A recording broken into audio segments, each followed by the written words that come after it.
ఋషికొండ గురించి ఎంత తక్కువ ప్రచారం చేస్తే అంత బెటర్ నా దృష్టిలో అయితే. ఏదో ఋషికొండ మళ్ళీ రోజు స్టోరీలు రాసుకొస్తున్నారు, విలాసాల ప్యాలెస్లో విచిత్రాలు ఎన్నో, అదేం జగనేం పట్టుకుపోలే, జగన్కేం రాసి లేదు, అది ప్రభుత్వానికే కట్టింది.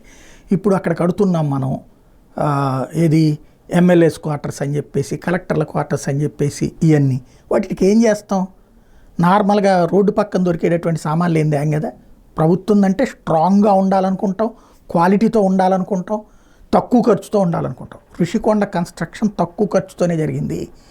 450 కోట్లతో అంత పెద్ద బిల్డింగ్స్ అంత పక్కాగా వైట్ హౌస్తో పోటీ పడగలిగినంతటి ఇంటీరియర్తో కట్టారు అంటే కేవలం 450 కోట్లతో. అంటే అది నిజంగా సంపాదించుకోవాలంటే 2-3 వేల కోట్ల రూపాయలు వేసుకుని 1500 కోట్లు జేబులో వేసుకోవాలి. అంత చక్కటి క్వాలిటీతో కట్టారంటే ఎక్కడ అవినీతి జరగలేదన్నది క్లియర్. అది దుబారా అనుకోవడం అంత వ్యర్థం ఇంకొకటి లేదు. అమరావతిలో జగన్ కట్టించేది, అదే చంద్రబాబు కట్టించేటటువంటి దుబారా అని జగన్మోహన్ రెడ్డి చెప్పిన, జగన్ విశాఖలో కట్టించిన దుబారా అని చెప్పి చంద్రబాబు చెప్పిన, అవి కేవలం రాజకీయ అంశం మాత్రమే.